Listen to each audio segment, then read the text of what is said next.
Okay, that's our Zinger seasoning.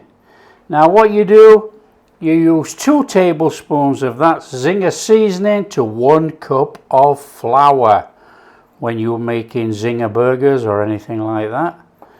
There you go. As easy as that.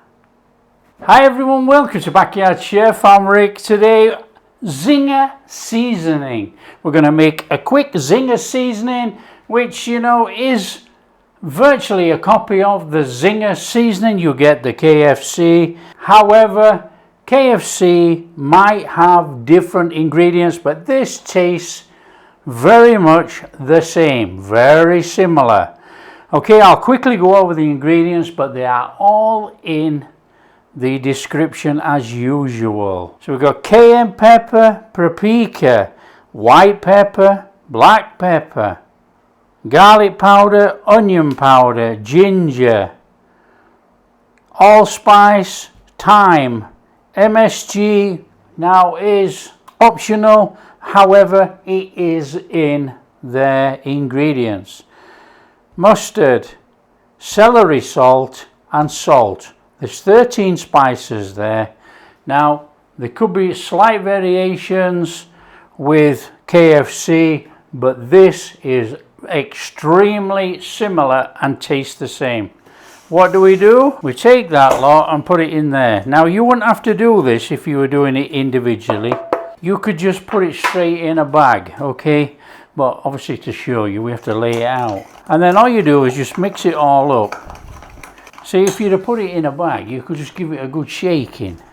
So that is our Zinger seasoning. It's as easy as that. And you take a bag and you stuff it in the bag.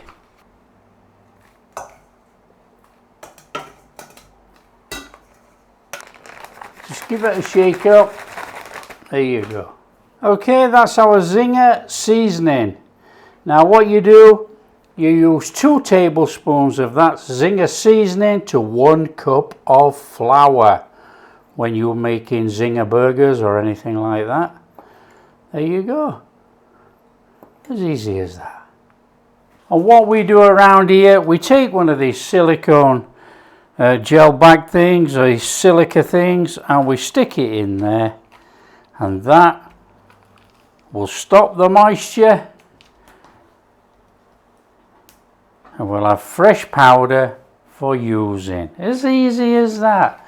There you go. And then we'll use that for our Zinger burgers.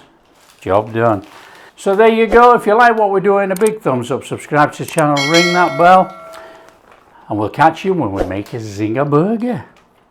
There you go.